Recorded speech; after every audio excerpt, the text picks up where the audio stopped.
सोचो अगर तुम्हारे पास ऐसी पावर हो कि तुम किसी के भी दिमाग की बातें पढ़ सको, पलक झपकते ही एक जगह से दूसरी जगह पहुंच जाओ और साथ ही किसी के भी कपड़ों के अंदर झांक सको। पर हाँ, इस वाली पावर पे ज्यादा ध्यान मत देना।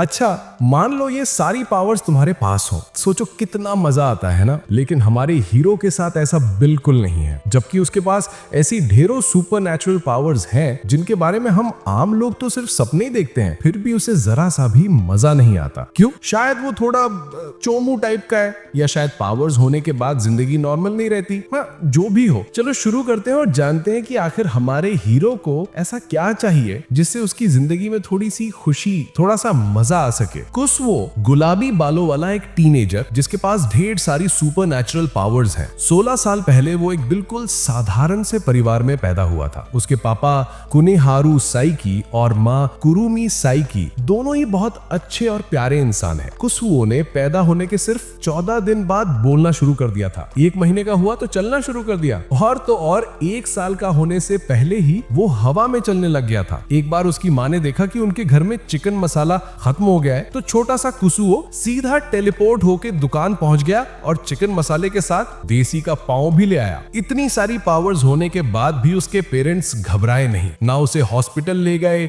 ना किसी साइंटिस्ट के पास, जैसा कि कोई भी नॉर्मल पेरेंट्स करते हैं। सालों बाद हम देखते हैं कि कुसुओ अब हाई स्कूल में है। उसके पास टेलीपैथी, साइकोकाइनेसिस, एक्सरे विजन, टेलीपोर्टेशन जैसी ढेरों पावर्स है। नॉर्मल लोग तो ऐसी शक्तियों के लिए कुछ भी कर दें, लेकिन कुसुओ खुश नहीं है। उसे लगता है कि पावर्स ने उससे जिंदगी की बेसिक चीजें छीन ली हैं। कुछ भी मेहनत करके पाने का एहसास ही चला गया है। फिर भी कुसुओ ने अपने लिए एक शांत सी लाइफ चुन ली है। अगले सीन में जब कुसुओ स्कूल से घर आता है तो देखता है कि उसके पापा दरवाजे के बाहर खड़े हैं। अंदर नहीं जा पा रहे क्योंकि उनकी वाइफ ने फिर से लॉक बदल दिया है। कुसुओ एक छोटी सी पावर यूज करके लॉक खोल देता है और दोनों अंदर जाते हैं। अंदर घुसते ही मॉम डैड फिर लड़ाई शुरू कर देते हैं। पहले जो रिश्ता इतना प्यारा था वो अब आर्ग्यूमेंट और लड़ाई झगड़ों में बदल चुका था। डिनर पे कुरुमी अपने हस्बैंड को जूते की डिश परोसती है। हाँ, सच में एक पुराना जूता जिस पर सॉस डाला हुआ होता है। ये सब सिर्फ अपने पति को तंग करने के लिए। गौर करने वाली बात यह है कि कुसुओ की मम्मी दिल से बहुत अच्छी और शांत इंसान है। इसी वजह से कुसुओ बुरा इंसान नहीं बना। उसकी माँ ने ही उसे शांत रहना सिखाया है। वो उनकी लड़ाइयों को इग्नोर करता है। उसे लगता है कि ये दोनों अपने झगड़े खुद सुलझा लेंगे, उसे दखल देने की जरूरत नहीं। वो आराम से अपनी फेवरेट कॉफी जेली खाने बैठता है, लेकिन मॉम डैड की लड़ाई फिर शुरू हो जाती है और उसका मूड खराब जाता है। अब जाके कुसुओ तंग आ जाता है। असल में मॉम डैड दोनों ही एक दूसरे से बहुत प्यार करते हैं, पर दोनों झूठ बोल रहे हैं। कुसुओ को तो टेलीपैथी से सब पता चल जाता है। वो अपनी पावर्स यूज करके उन्हें एक दूसरे के मन की बातें सुना देता है। जैसे ही दोनों को सच्चाई पता चलती है, वे रोते धोते फिर से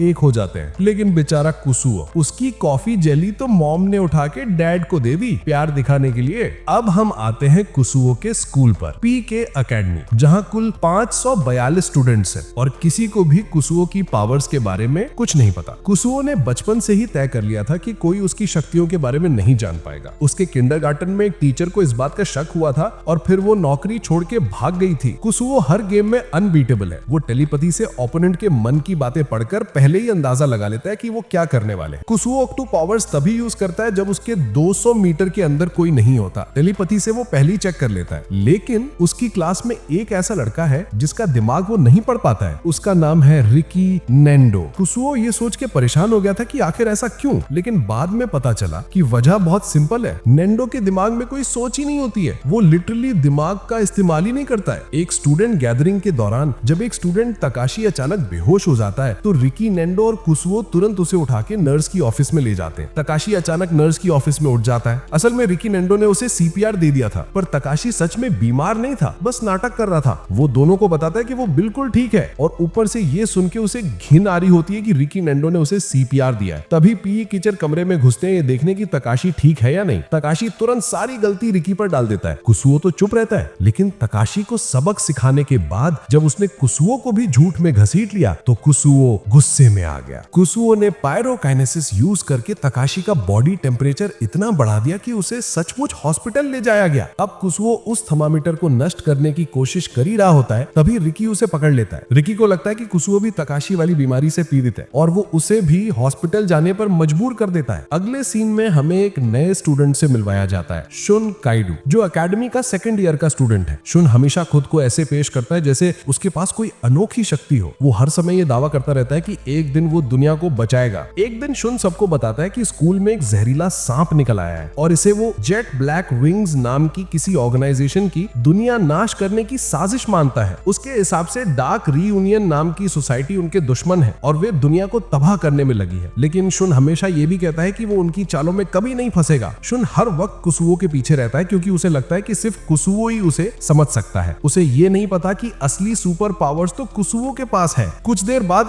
असली स्नेक स्कूल में मिल भी जाता है। कुसुओ अपनी प्रेकॉग्निशन पावर से पहले ही जान गया था, इसलिए वो रेस्टरूम में छिप गया ताकि उसे पावर्स यूज ना करनी पड़े। शुन को जैसे ही स्नेक की लोकेशन पता चलती है, वो हीरो बनने का मौका पकड़ के उधर भाग पड़ता है। पर जैसे ही वो स्नेक के सामने पहुंचता है, उससे अपनी लाइफ डिसीजंस पे पछतावा होने लगता है। कुसुओ समझ जाता है कि अगर अभी उसने कुछ नहीं किया तो शुन तो गया। फिर अचानक वो इलेक्ट्रिसिटी पावर्स का इस्तेमाल करके स्नेक को बेहोश कर देता है। बाहर से देखने पर सबको लगता है कि ये काम शुन ने किया है। तुरंत ही शुन सबकी नजरों में हीरो बन जाता है और शुन भी इस अटेंशन से हवा में उड़ने लगता है। कुछ समय बाद कुसुओ सड़क पर चल रहा होता है कि उसकी मुलाकात स्कूल की सबसे पॉपुलर लड़की से हो जाती है, कोकोमी। कोकोमी हर लड़के का सपना है। वो कुसुओ को देखती है और एक स्वीट सा हाय बोलती है। उसे उम्मीद थी कि कुसुओ भी बाकी लड़कों की तरह उस पर फिदा होकर रिएक्ट करेगा, पर कुसुओ उसे पूरा इग्नोर कर देता है, बिल्कुल एक सख्त लौंडे की तरह। कोकोमी को लगता है कि शायद कुसुओ ने उसे देखा ही नहीं। वो फिर से कोशिश करती है और कुसुओ फिर इग्नोर कर देता है। बार बार ऐसा होने पर कोकोमी सोचने लगती है कि शायद कुसुओ असल में वहां है ही नहीं, शायद वो उसे इमेजिनेशन में देख रही है। कुसुओ इस कंफ्यूजन का फायदा उठाता है और तुरंत टेलीपोर्ट होके वहां से गायब हो जाता है। लेकिन कोकोमी को पता चल जाता है कि वो सच में वहां था। इसी ट्रिक से कुसुओ हर बार कोकोमी की अटेंशन से बच जाता है। अब फिजिकल एजुकेशन की क्लास का टाइम आ गया है। ये कुसुओ का सबसे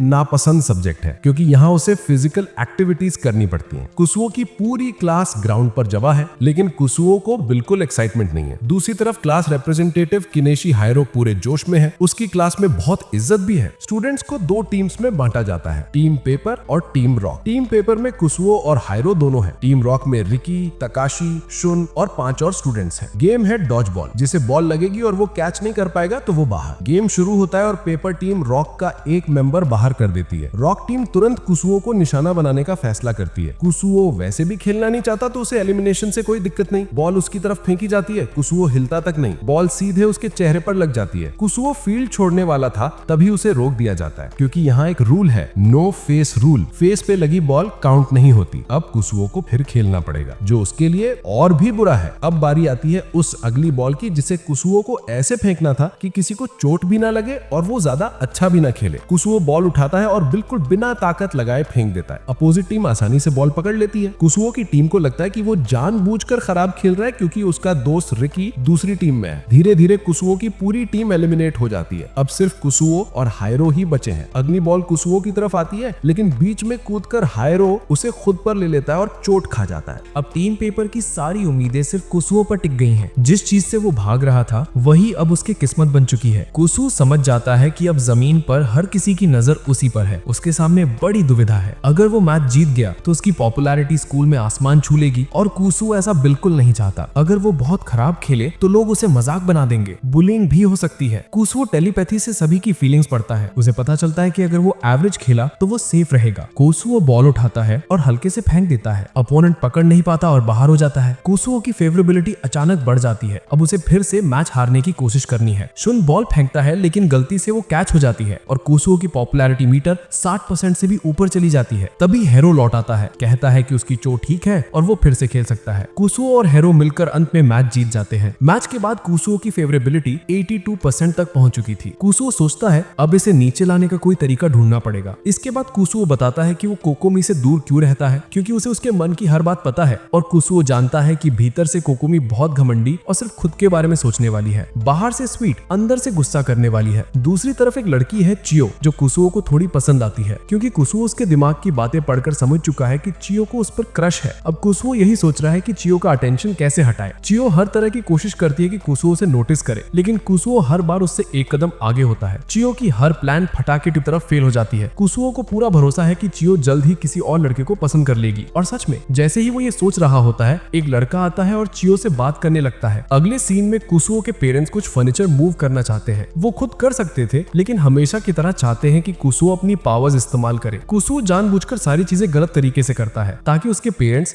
हर छोटी छोटी चीज के लिए उसे ना बुलाएं। वे उससे अपने रूम्स की दीवारें भी तोड़वाना चाहते हैं। कुसुओ उसे भी गड़बड़ कर देता है। आखिर में पेरेंट्स हार मान लेते हैं और कहते हैं ठीक है, अब हम ही कर लेंगे। अगले दिन स्कूल पहुंचकर कुसुओ देखता है कि इमरजेंसी इंस्पेक्शन चल रही है। कुसुओ को इंस्पेक्शन से कोई दिक्कत नहीं, वो हमेशा साफ सुथरा और रूल्स के हिसाब से रहता है और अगर कभी दिक्कत हो भी गई तो वो कुछ मिनट के लिए किसी के दिमाग में छोटी सी सोच डालकर काम चला लेता है। सबसे बड़ी हैरानी तो लोगों को कुसुओ के सर पे लगे 2 छोटे एंटेनास से होती है। कुसुओ ने सबके दिमाग में ये बात बिठा दी है कि ये हेयर पिन्स है और इसी ट्रिक की वजह से उस पर कोई शक नहीं करता। जब कुसुओ पैदा हुआ था उसके बाल गुलाबी थे, जो इस जगह पर बहुत अनयूजुअल था। इसलिए कुसुओ ने अपनी पावर से धीरे धीरे इंसानों की जैविक संरचना ऐसी बदल दी कि अलग अलग हेयर कलर्स दुनिया में नॉर्मल हो जाए। सिर्फ इतना ही नहीं, उसने इंसानों की एवोल्यूशन भी तेज कर दी ताकि लोग नेचुरली ज्यादा केपेबल दिखें। ये सब सिर्फ इसलिए क्योंकि कुसुओ नहीं चाहता कि वो बाकी दुनिया से अलग या सस्पिशियस लगे। असल में कुसुओ अनजाने में पूरी दुनिया पर बहुत बड़ा असर डाल रहा है। अगली सीन में कुसुओ सड़क पर एक स्ट्रीट मैजिशियन देखता है, यूरोकू चोनो। लोग उसके ट्रिक्स देखने के लिए इकट्ठा हुए हैं। जादूगर अपने करतब दिखाना शुरू करता है, लेकिन कुसुओ उसकी किसी भी चाल में नहीं फंसता क्योंकि वो साफ साफ देख सकता है कि जादूगर क्या छिपा रहा है। उसे उसकी टोपी में छुपा हुआ कबूतर दिख जाता है और उसके जादुई डिब्बे के पार्टीशन में छुपे हुए और कबूतर भी दिख जाते हैं। जादूगर का अगला कर्तव्य होता है लोगों को ये दिखाना कि वो अपनी असिस्टेंट को एक डिब्बे से दूसरे डिब्बे में जादू से पहुंचा सकता है। ट्रिक शुरू होता है लेकिन असिस्टेंट अपना टाइमिंग गड़बड़ा देता है और गलत जगह से बाहर आ जाता है। ये देखते ही दर्शक समझ जाते हैं कि वो नकली है और सब लोग वहां से चले जाते हैं, लेकिन कुसुओ वहीं लुका रहता है। सभी के जाने के बाद वो जादूगर के पास जाता है जो पहले से ही बहुत निराश होता है। जादूगर बताता है कि वो पहले एक ऑफिस वर्कर था, लेकिन एक छोटी सी गलती की वजह से उसे नौकरी से निकाल दिया गया। नौकरी गई तो उसकी पत्नी भी उसे छोड़कर चली गई और किराया न दे पाने के कारण उसे घर से भी निकाल दिया गया। उसकी जिंदगी बहुत तेजी से बिखर गई। उसने सोचा कि सड़क पर जादू दिखाकर शायद वो पैसे कमा लेगा और उसकी पत्नी वापस आ जाएगी, इसलिए उसने दूसरी नौकरी का ऑफर भी ठुकरा दिया। लेकिन अब उसे एहसास हो गया है कि वो गलत था। कुसुओ उस पर तरस खाते हुए उसके लिए एक असली जादू दिखाता है। वो एक बड़े बैग से उसके असिस्टेंट को बाहर निकाल देता है। ये देखकर जादूगर घुटनों पर गिर जाता है और कुसुओ से उसका मास्टर बनने की भीख मांगता है। बाद में कुसुओ टीवी देख रहा होता है जहाँ पर लाइव ब्रॉडकास्ट में दिखाया जाता है कि यूरोकू एक खतरनाक स्टंट करने वाला है। यूरोकू को बांधकर एक डिब्बे में बंद कर दिया जाता है और उसके पास केवल 5 मिनट होते हैं बाहर निकलने के लिए। समय समाप्त होने पर डिब्बे को नष्ट कर दिया जाएगा। कुसुओ सोचने लगता है कि क्या वो सच में बच पाएगा। आखिरी 2 मिनट बचे होते हैं और यूरोकू संघर्ष करता हुआ दिखता है, जिससे कुसुओ परेशान हो जाता है। वो उसे बचाने के लिए टेलीपोर्ट होने के बारे में सोचता है, लेकिन कैमरे में पकड़े जाने से डरता है। उसे पता नहीं होता कि असल में यूरोकू डिब्बे के अंदर है ही नहीं। उसने एक ऐसा डिवाइस लगा के रखा होता है जिससे ऐसा लगे कि वो अंदर है। आखिर में कुसुओ टेलीपोर्ट होकर डिब्बे में पहुंच ही जाता है। उसी समय कई तलवारें डिब्बे में धसा दी जाती हैं। फिर एक क्रेन उसे 30 मीटर ऊपर उठाती है और नीचे पटक देती है। इम्पैक्ट के बाद भी कुसुओ सुरक्षित रहता है। फिर डिब्बे को आग लगा दी जाती है, लेकिन कुसुओ अंदर की हवा को बर्फ में बदलकर खुद को बचा लेता है। इसके बाद एक हैवी रोलर भी उस पर चला दिया जाता है। फाइनली रोशनी मंच पर जाती है और यूरोकू पूरी तरह सुरक्षित खड़ा होता है, जैसे कि उसने जादू से एस्केप कर लिया हो। दूसरी तरफ कुसुओ भी बिना कैमरे में आए वहां से टेलीपोर्ट होकर निकल जाता है। शो पूरी तरह सफल हो जाता है और दर्शक तालियां बजाते हैं। अगले सीन में शुन स्कूल के गुप्त कमरे में जाता है, जहां वो और कुसुओ खुद को एक गुप्त संगठन के सदस्य होने का नाटक करते हैं, ब्लैक जेट विंग्स। वे अपनी सीक्रेट भाषा में बात करते हैं। शुन बताता है कि वो पहले डार्क रियूनियन का सदस्य था, लेकिन उसने दुनिया बचाने के लिए वहां से भागकर इस नए ग्रुप को ज्वाइन किया। असल में वहां और भी सदस्य को आना होता है, लेकिन सिर्फ ये दोनों ही आते हैं। मीटिंग खत्म होने पर शुन अगले दिन फिर आने का वादा करता है। रात में सचमुच डार्क रियूनियन के असली सदस्य उस कमरे में आते हैं और अपनी निशानी दीवार पर बना जाते हैं। अगली सुबह जब कुसुओ और शुन पहुंचते हैं तो शुन सदमे में चला जाता है, लेकिन कुसुओ राहत फील करता है क्योंकि उसे उनकी बेवकूफी भरी मीटिंग्स में शामिल नहीं होना पड़ेगा। असल में रात को कुसुओ वहीं था, लेकिन उसने डार्क रियूनियन को रोकने की जरूरत नहीं समझी। अगले सीन में रिकी कुसुओ के घर आता है और उसे बीच पर चलने को कहता है। वो कुसुओ की माँ को भी बताता है कि वो उसका दोस्त है, जिससे कुसुओ की माँ बहुत खुश हो जाती है। कुसुओ की माँ बहुत खुश होती है क्योंकि उसने कभी कुसुओ को किसी दोस्त के साथ नहीं देखा था। कुसुओ अपनी माँ को समझाने की कोशिश करता है कि रिकी उसका दोस्त नहीं है, लेकिन उसकी माँ कुछ नहीं सुनती। कुसुओ बीच पर नहीं जाना चाहता, फिर भी उसकी माँ उसे जबरदस्ती भेज देती है। जब कुसुओ बीच पर पहुंचता है तो उसे पता चलता है कि हायरोक और शुन भी वहाँ मौजूद हैं। किसी से बातचीत ना करनी पड़े इसलिए कुसुओ सीधा गहरे पानी में जाकर समुद्र की तलहटी पर लेट जाता है। वहीं लेटे लेटे वो देखता है कि रिकी एक डूबती हुई औरत को बचाने की कोशिश कर रहा है। हायरो और शुन भी कूदकर उसे बचाने जाते हैं, लेकिन उल्टा चारों ही डूबने लगते हैं। रिकी तीनों को पकड़कर तैरने की कोशिश करता है, लेकिन पानी उन्हें नीचे खींच रहा होता है। कुसुओ पानी के अंदर से अपना हाथ हल्का सा बाहर निकालकर रिकी के पैरों को धक्का देता है, जिससे चारों एक झटके में पानी से बाहर फेंक दिए जाते हैं। उस दिन रिकी को हीरो ऑफ द डे कहकर सम्मान दिया जाता है। स्कूल वापस आते हुए शुन कुसुओ से कहता है कि रिकी अजीब बर्ताव कर रहा है। रिकी जल्दी ही स्कूल छोड़ देता है और ये जोड़ी उसका पीछा करने का फैसला करती है। करती है। रिकी एक फूलों की दुकान में फूल खरीदने जाता है। डुओ को लगता है कि शायद वो किसी लड़की से मिलने जा रहा है। फिर वो रेस्टोरेंट में खाना लेने जाता है, जिससे उनकी शंका और बढ़ जाती है। शुन तो ये तक कह देता है कि रिकी शायद छोटी लड़कियों में दिलचस्पी रखता है, इसलिए वे उसे रंगे हाथ पकड़ने का प्लान बनाते हैं, लेकिन उनकी सारी उम्मीदें गलत निकलती हैं। रिकी दरअसल अपने पिता की कब्र पर जाने वाला होता है। उसके पिता की मौत उसके पैदा होने से पहले ही हो गई थी। उन्होंने सड़क पर भाग रही एक लड़की को बचाने की कोशिश की और ट्रक की चपेट में आ गए। रिकी उन्हें एक तस्वीर दिखाता है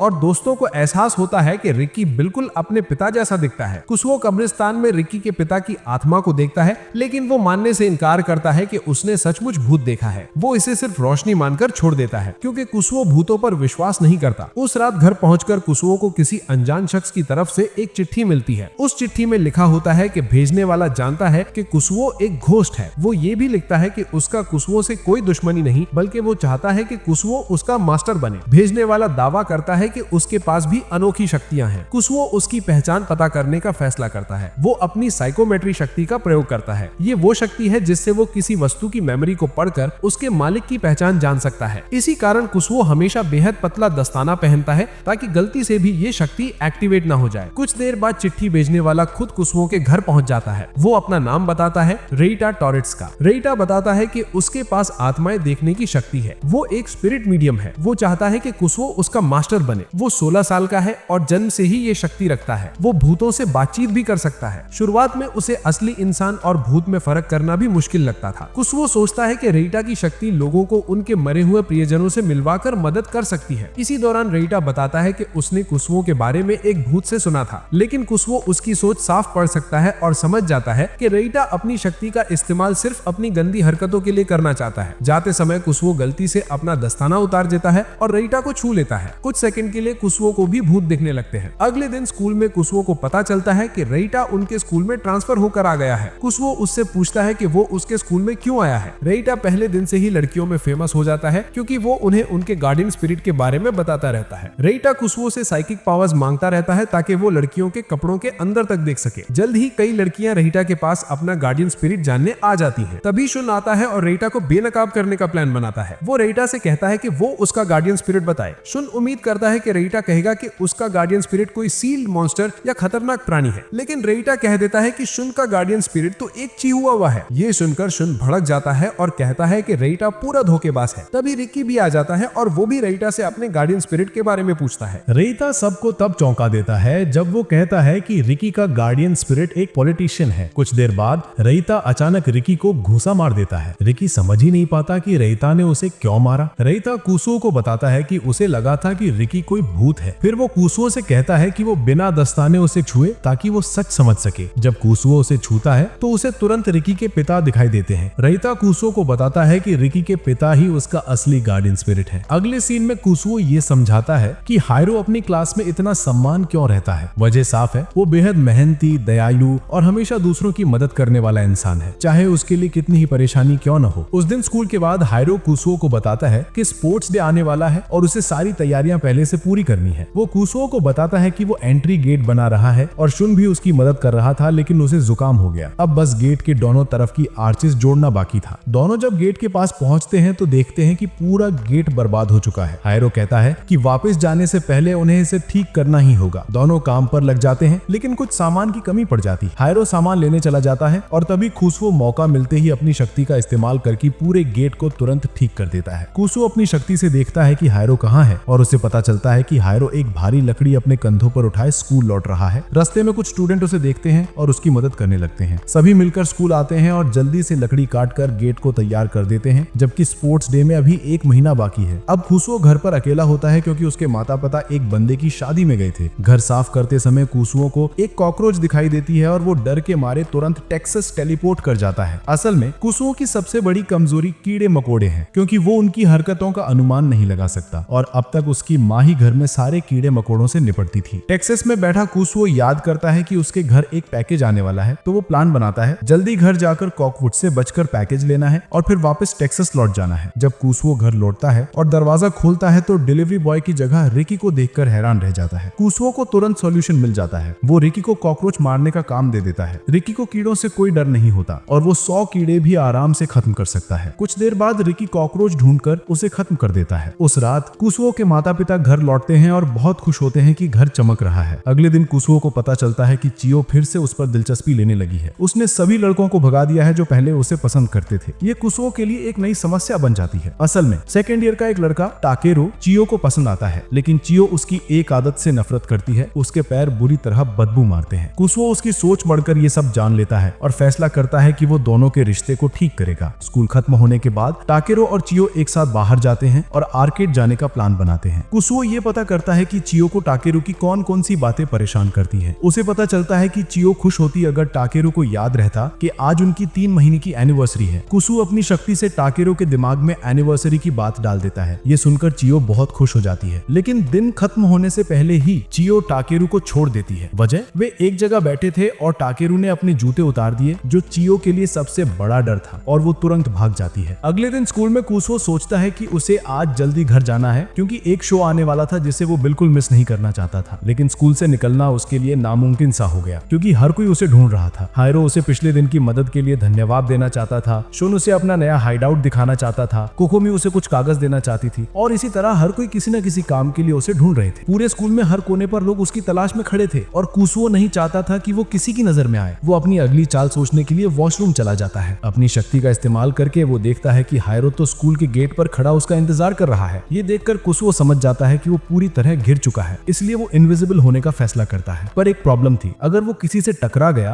तो उसी पल फिर से दिखाई देने लगेगा, इसलिए उसे बेहद सावधान रहना था। उसकी योजना लगभग सफल हो रही थी, तभी रास्ते में रेता आ जाता है जिसे इनविजिबल कुसुओ साफ साफ दिख जाता है। रेता उसे हाथ लगाता है और कुसुओ तुरंत विजिबल हो जाता है। इसके बाद सभी लोग उस पर टूट पड़ते हैं और अपनी अपनी मांगे करने लगते हैं। पर इतना ड्रामा करने की क्या जरूरत थी? उसके पास टेलीपोर्ट होने की भी तो पावर है। शायद ये बात मेकर्स भूल गए होंगे। अब बारी आती है पीके एकेडमी के स्पोर्ट्स डे की। कुसुओ ने सोचा था कि वो ये दिन छोड़ देगा, मगर उसके माता पिता उसे खींच कर ले आए, यहाँ तक कि वे एक कैमकॉर्डर भी साथ लाए थे। सेकंड ईयर की अलग अलग क्लासेस के लीडर इस प्रकार थे: क्लास 1 हारो असुगुमा, क्लास 2 यूजी उसुमा, क्लास 4 केंजी तानिहारा, क्लास 5 ईए मात्सुदा, क्लास 3 कुसुओ की क्लास। और लीडर कौन है सबको पता है। पहला इवेंट था 100 मीटर डैश। कुसुओ रेस में हिस्सा लेता है और जानबूझकर तीसरे स्थान पर आता है, लेकिन तीसरा आने पर भी उसकी क्लास के बच्चे बहुत खुश हो जाते हैं और ये देखकर कुसुओ चौंक जाता है। 3 लेगेड रेस में सवाकिटा भाग लेता है। उसे रेस के दौरान किसी को अपनी बाहों में उठाकर दौड़ना था। सवाकिटा कोकोमी को उठाकर दौड़ता है और रेस जीत भी लेता है। एक दूसरी रेस के दौरान अचानक रिकी कुसुओ के सर में लगी 2 एंटीना में से एक को खींच देता है और कुसुओ तुरंत बेहोश हो जाता है। दोस्त घबरा जाते हैं, उन्हें समझ नहीं आता कुसुओ को क्या हुआ है। उसी समय वासा स्पेस स्टेशन की पूरी मेन सिस्टम गिर जाती है, कुछ ऐसा जो पहले कभी नहीं हुआ था। एक रिसर्च लैब का सिस्टम भी उसी पल खराब हो जाता है। कुछ देर बाद कुसुओ होश में आता है। लगता है रिकी ने एंटीना वापस अपनी जगह सेट कर दिया। कुसुओ अब टेंशन में है। वो यहाँ तक सोचने लगता है कि उसे रिकी को खत्म ही कर देना चाहिए क्योंकि वो अब खतरा बन चुका है। इसके बाद कुसुओ बताता है कि उसकी एंटीना असल में काम क्या करती हैं। लेफ्ट एंटीना एक रेगुलेटर डिवाइस है जो उसकी शक्तियों को नियंत्रित करता है। असल में कुसुओ जितना शक्तिशाली दिखता है उससे भी कहीं ज्यादा खतरनाक है और ये डिवाइस उसे नियंत्रण में रखता है। वो शुक्र करता है कि एंटीना सिर्फ कुछ सेकंड के लिए निकला था, वरना उसकी शैतानी शक्तियां क्या कर देती इसका अंदाजा लगाना भी मुश्किल है। अब उसने तय कर लिया है कि वो आगे किसी भी स्पोर्ट्स एक्टिविटी में भाग नहीं लेगा। थोड़ी ही देर में उसके क्लासमेट्स उसे लेने आते हैं। अगला इवेंट था टग ऑफ वॉर। कुसुओ रस्सी पकड़ते ही आसानी से पूरी दूसरी टीम को घसीट लेता है। क्लास 3 विजेता घोषित कर दी जाती है। अब कुसुओ भागकर घर लौटना चाहता है, लेकिन कुल अंकों में क्लास 3 की हालत खराब थी। वे अभी भी 2 क्लासों से पीछे थे। अब आखिरी 2 इवेंट ही उन्हें बचा सकते थे। बीन बैग टॉस शुरू होता है। कुसुओ अपनी शक्ति का बहुत हल्का इस्तेमाल करता है ताकि उसकी क्लास की थ्रो सीधे बास्केट में जाए। उसे लगता है कि अब क्लास 3 जीत जाएगी, लेकिन रिजल्ट देखकर सब हैरान रह जाते हैं। क्लास 4 ने उनसे ज्यादा बीन बैग्स डाल दिए थे। असल में क्लास 4 ने सारे बीन्स को एक बड़े सैक में भरकर उसी को बास्केट में डाल दिया था। ये चीटिंग नहीं मानी गई क्योंकि नियमों में इस पर कोई रोक नहीं थी। नंबर जोड़कर देखते हैं तो पता चलता है कि एक आखिरी मौका बचा है। अगर फाइनल इवेंट में क्लास 4 आखिरी आए तो क्लास 3 अभी भी जीत सकती है। आखिरी इवेंट शुरू होता है इंटर क्लास रिले। खैर ये पार्ट यहीं पर खत्म होता है। अगर आपको इसका नेक्स्ट पार्ट देखना है तो कमेंट्स में नेक्स्ट पार्ट जरूर लिखें, और अगर आप अपने किसी पसंदीदा एनिमे की एक्सप्लेनेशन देखना चाहते हैं तो उसका नाम भी कमेंट कर सकते हैं। मैं उस पर भी वीडियो जरूर बनाऊंगा। तब तक अपना ध्यान रखो। हम मिलते हैं नेक्स्ट वीडियो में।